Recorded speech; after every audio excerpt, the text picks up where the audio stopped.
챕터 6장의 내용들이 다소 그 수식도 많고 해서 좀 어렵게 느껴지실지도 모르겠어요. 그러니까 다행히도 별로 이제 어려움 없이 잘 따라오는 학생들은 정말 다행인 거고요.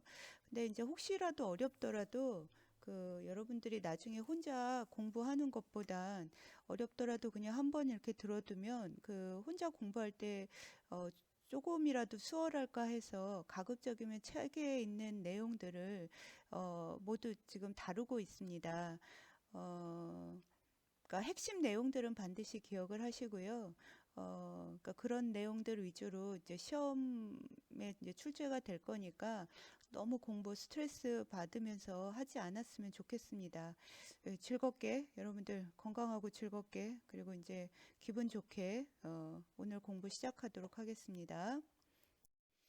자, 오늘은 그 쿼지 페르미 에너지 레벨에 대해서 생각을 해보도록 하겠습니다. 이 부분은 이제 수월해요. 예, 이 부분은. 자, 그 우리가 뭐를 알고 있냐면 그 페르미 에너지 레벨을 알고 있어요. 이거는 그 뭐가 좋았죠? 이 밴드 모델로다가 이렇게 표현을 하면 이게 이제 인트rinsic 상태에서의 그 중앙값, 그렇죠? 그 다음에 이 페르미 레벨을 우리가 이렇게 표시를 하면 장점이 그냥 한눈에 이게 N타입이구나. 그 다음에 한눈에 이게 P타입이구나 하는 걸 알 수가 있죠. 그것뿐만이 아니라 그 정량적으로도 요거의 간격을 알거나 혹은 요거의 간격을 알면 일렉트론의 농도, N제로 농도 혹은 P제로의 농도를 그 우리가 알 수가 있죠. 그쵸? 네. 그리고 이제 어떤 정보도 포함을 하고 있냐면 예를 들어서 페르미 레벨이 이렇게 표현이 되어 있다. 이거 이씨고 이제 이 V가 되는 거고 그러면 이거는 라운드 X분의 라운드 D라고 할까요? DX분의 DF가 지금 0이 아닌 거죠. 그쵸? 이제 페르미 레벨이 0이 아니다라는 거, 페르미 레벨을 X에 대해서 미분했을 때 이 0이 아니다라는 거는 얘가 not constant인 거죠. 그렇죠? 페르미 레벨이 콘스탄트 하지 않다라는 거는 그 이 페르미 레벨의 의미가 뭐라고 그랬어요? 전자가 차 있을 확률이 2분의 1이 되는 지점인 거니까 여기는 여기까지 전자가 이렇게 차 있고 여기는 여기까지 전자가 이렇게 차 있고 이렇게 생각해도 되는 거죠. 그러면 요쪽 여러분이 보기에 이제 왼쪽에는 하이 레벨까지 전자가 있는 거고 그 다음에 오른쪽은 로 레벨까지 전자가 있는 거니까 이 위의 스테이트들은 물론 이제 밴드갭이니까 스테이트는 없지만 그냥 우리가 그 직관적으로 생각을 했을 때 이렇게 위치에 대해서 페르미 레벨이 바뀔 때는 콘스탄트 하지 않을 때는 이런 높은 준위에 있던 전자들이 낮은 준위의 빈자리로 이렇게 올라갈 수가 있다. 그래서 이때는 뭐가 일어날 수 있다? 네트 플로우가 일어날 수 있다. 그래서 그 커런트가 발생을 할 수가 있다. 그렇죠? 그래서 이거는 무슨 상태가 아니다. 이퀄리블리움 상태가 아니다. 그렇죠? 그래서 다시 말해서 열평 상태에서는 이 F는 항상 어때야 된다. 위치가 콘스턴트 해야 된다. 그렇죠?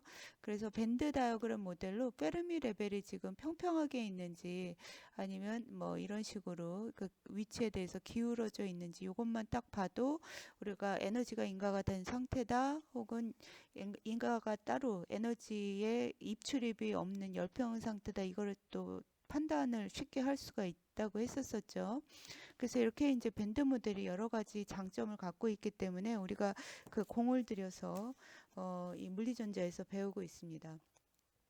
자, 여기 이 밴드에다가 하나를 더 추가를 할 건데 그 추가를 할 게 바로 쿼지 페르미 에너지 레벨이 됩니다. 쿼지 페르미 에너지 레벨이 됩니다.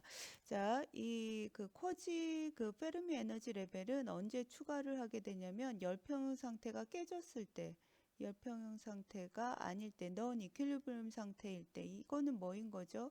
그 열평 상태에서 일렉트론의 농도랑 홀 농도는 각각 N제로, P제로 이렇게 표시를 하게 되죠. 그렇다가 에너지가 뭐 이 시스템에 인가가 돼서 뭐가 발생하게 되면 델타 N이나 혹은 델타 P가 발생을 하게 되면 그쵸? 그러면 토탈 N 값 혹은 토탈 P 값이 열평 상태랑 벗어나게 되면서 넌 이퀄리브리움 상태가 되는 거죠. 그렇죠? 예. 그럼 이제 우리가 넌 이퀄리브리움 상태에서 일렉트론의 농도는 얼마일까, 홀의 농도는 얼마일까 이게 궁금한 거예요. 그 궁금증을 풀어줄 수 있는 게 바로 뭐가 되는 거다? 쿼지 페르미 에너지 레벨이 되는 거다. 그래서 우리가 뒤에 예제에서도 그 보게 되겠지만 실제로 이게 이제 페르미 열평 상태에서의 페르미 에너지 레벨을 F0라고 이렇게 표시를 합시다.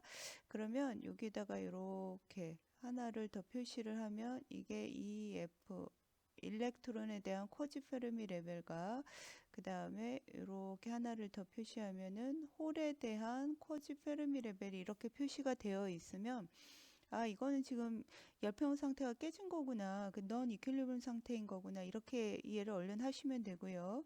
그 다음에 요 컨덕션 밴드랑 이 일렉트론에 대한 쿼지 페르미 레벨의 요 간격을 갖고 캐리어의 수를 구해내시면 됩니다. 이 홀에 대해서도 이 쿼지 홀에 대한 쿼지 페르미 레벨과 밸런스 밴드 요 간격을 갖고 홀 농도를 구해내시면 됩니다. 그러니까 쿼지 페르미 에너지 레벨을 정의를 하면 우리가 뭐를 쉽게 구할 수가 있다. 열평 상태가 아닐 때의 일렉트론 농도와 홀 농도를 쉽게 구할 수가 있다. 이것이 이 쿼지 페르미 에너지 레벨을 우리가 배우는 이유라고 생각을 하시면 될 것 같습니다. 자, A번, B번 딱 보면 얼른 답이 나와야 되죠. 무슨 타입이다? N타입이다. 무슨 타입이다? P타입이다. 그 다음에 페르미 레벨이 콘스턴트하다. 무슨 조건이다? 열평형 상태인 거다. 페르미 레벨의 위치에 대해서 콘스턴트하다. 열평형 상태인 거다. 그렇죠? 그래서 여기 그 설명이 이렇게 써 있고요. 그 다음에 이제 이렇게 되어 있을 때 우리가 N제로, P제로 이거 다 외우셔야 되는 거죠. 그죠? 예. 기말고사 시험 문제 또 한 번 낼 수 있습니다. 그래서 요 식은 매우 중요한 거니까. 그 다음에 뭐 요 두 식을 곱하면 바로 증명이 되겠지만, 그쵸? N제로 곱하기 P제로는 NI 제곱과 같다. 그래서 이거를 우리가 뭐라고 한다? 매스, 액션 룰이라고 한다. 그래서 매우 중요하다라고 이야기를 하였습니다. 그렇죠? 이거 우리가 다 알고 있는 거니까 이제 수월하게 넘어가도록 하고요. 자, 넌 이퀄리브리움 상태 이제 이야기가 나왔습니다. 이 비평형 상태에서는 열평형 상태 대비해서 그 익세스 캐리어가 더 형성이 된 거죠. 그래서 요거를 이제 n이라고 표시를 할 거고 p0 더하기 델타 p를 이제 p라고 표시를 하게 될 건데 우리가 이것의 개수를 구하기 위해서 정의를 하는 것이 바로 뭐다? 이 일렉트론에 대한 쿼지 페르미 레벨과 홀에 대한 쿼지 페르미 레벨인 거다. 그래서 이 넌 이퀄리브리움 상태에서는 요거 읽어보시면 아시겠지만 we can assign 우리가 이제 어떤 그 에너지 레벨을 정의해서 사용을 하게 되는데 인디비주얼 페르미 레벨을 일렉트론하고 홀에 대해서 각각 그 정의해서 사용을 하게 되고 이거를 쿼지 페르미 레벨이라고 해서 요 그 정의해준 준위로부터 우리가 쉽게 일렉트론 농도와 홀 농도를 계산을 할 수가 있다. 라는 내용입니다. 자, 그래서 이거 이제 예제가 되는 거죠. 그쵸? 그래서 이거 그 호목, 연습 문제 호목입니다. 여러분 노트에다가 풀어보셔요. 예. 그래서 N타입 세미컨덕터가 있는데 지금 주변 온도는 300K가 되는 거고 이때 이제 이 주변 온도 300K랑 열평 상태에 있을 때 이 N0 값, N타입인 거니까 머저리티 캐리어가 일렉트론인 거죠. N 제로가 첨자가 붙어 있죠. 그래서 10의 15승인 거고 이거 알면은 이거 곱하기 P0는 NI의 제곱이 되는 거니까 15승인 거니까 P0는 대략 10의 5승 정도 된다라는 거. 문제에서는 P0까지 주어졌어요. 그 다음에 이제 NI는 10의 10승으로 주어졌습니다. 자, 그런데 어떤 이제 에너지가 인가가 되면서 익세스 일렉트론하고 익세스 홀이 생겼다라는 거죠. 얼마가 생겼다? 10의 13승계가 더 생겼다. 그랬을 때 그 페르미 에너지 레벨과 쿼지 페르미 에너지 레벨을 각각 구하시오. 이게 이제 문제입니다. 이 페르미 에너지 레벨은 뭐로 구할 수 있는 거예요? N0로부터 구할 수가 있는 거죠. 그래서 요식 여러분이 이미 잘 알고 있고요. 그래서 N0 주어졌고 지금 300K에 대해서 요 값을 넣어 보면은 지금 EF와 EFI는 0.2982 이 값을 이제 구할 수가 있는 거죠. 그래서 페르미 레벨은 EF는 뭐 0. 뭐 예를 들어서 30 더하기 EI 그쵸? 예, 그래서 지금 보면은 요 그림이 되겠습니다. 그쵸? 열평 상태에서 페르미 레벨을 표시를 했어요. 그렇죠? 예. 자, 그 다음에 이제 n값은 n0 더하기 델타 n이 될 거니까. 근데 이 n값은 우리가 쿼지 페르미 에너지 레벨 준위로 정의를 한다라고 했었었죠. 그래서 이 값은 이제 이렇게 해서 나와야 되는 거니까. 그러면 이 fn, 일렉트론에 대한 쿼지 페르미 레벨은 이 값이 나오는 거고, 그림으로 표시하면은 지금 이 열평 상태에서 페르미 에너지 레벨 대비해서 지금 얼마만큼 더 커져 있어요? 0.0002만큼 더 커져 있죠. 거의 차이 안 나죠. 그쵸? 그쵸? 그러니까 이 얘기는 결국 무슨 소리예요? 익세스 캐리어가 생겼어도 뭐에는 크게 영향을 미치지 않는다. 머저리티 캐리어의 콘센트레이션에는 크게 영향을 미치지 않는 상황이다. 그러니까 이게 이제 로 레벨 인젝션 상황이 되는 거죠. 로 레벨 인젝션. 그렇죠? 예. 자, 이제 홀에 대해서 구해보도록 할게요. 원래 홀의 농도는 10의 5승이었었고요. 그쵸? 10만 개가 있었고, 거기에다가 델타 P가 10의 13승. 엄청나죠? 그쵸? 그러니까 이제 이거는 거의 무시해도 되고, 이거에 의해서 홀농도가 영향을 받겠죠. 여기 P0가 있으면 안 되죠. 이거 없애셔요. 예, P는 이렇게 쓰시고.